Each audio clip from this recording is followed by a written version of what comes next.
History. History के पिता Herodotus को बोलते हैं। इसे हम 3 भागों में पढ़ सकते हैं। पहला है प्राद ऐतिहासिक, दूसरा है आद्य ऐतिहासिक, तीसरा है ऐतिहासिक कालखंड। Pre historic, proto historic and historic. Pre historic ऐसा कालखंड है जिसके बारे में कोई भी लिखित जानकारी प्राप्त नहीं है।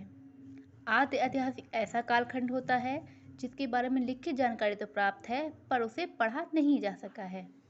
और जो ऐतिहासिक कालखंड है इसके बारे में लिखित जानकारी प्राप्त है और उसे पढ़ा भी गया है। प्राग ऐतिहासिक का सबसे अच्छा एग्जाम्पल है पाषाण काल।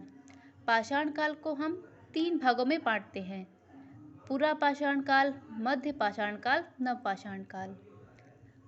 पुरा पाषाण काल का टाइम पीरियड है 25 लाख बीसी से 12,000 बीसी और मध्य पाषाण काल का टाइम पीरियड है 12,000 बीसी से 5,000 बीसी और नव पाषाण काल का 5,000 बीसी से 2500 बीसी। फिर आते हैं पुरा पाषाण काल के बारे में थोड़ा। पुरा पाषाण काल में सबसे पहले अफ्रीका को बोलते हैं मानव जाति का पालना, क्योंकि सबसे पहले मानव की उत्पत्ति अफ्रीका महाद्वीप में मानी जाती है। और एशिया महाद्वीप को बोलते हैं मानव सभ्यता का पालना। सबसे पहले मानव कहीं सभ्य हुआ है तो वो एशिया है। पुरा पाषाण काल की कुछ विशेषताएं थीं, जिनमें से सबसे पहले विशेषता थी आखेटक मानव।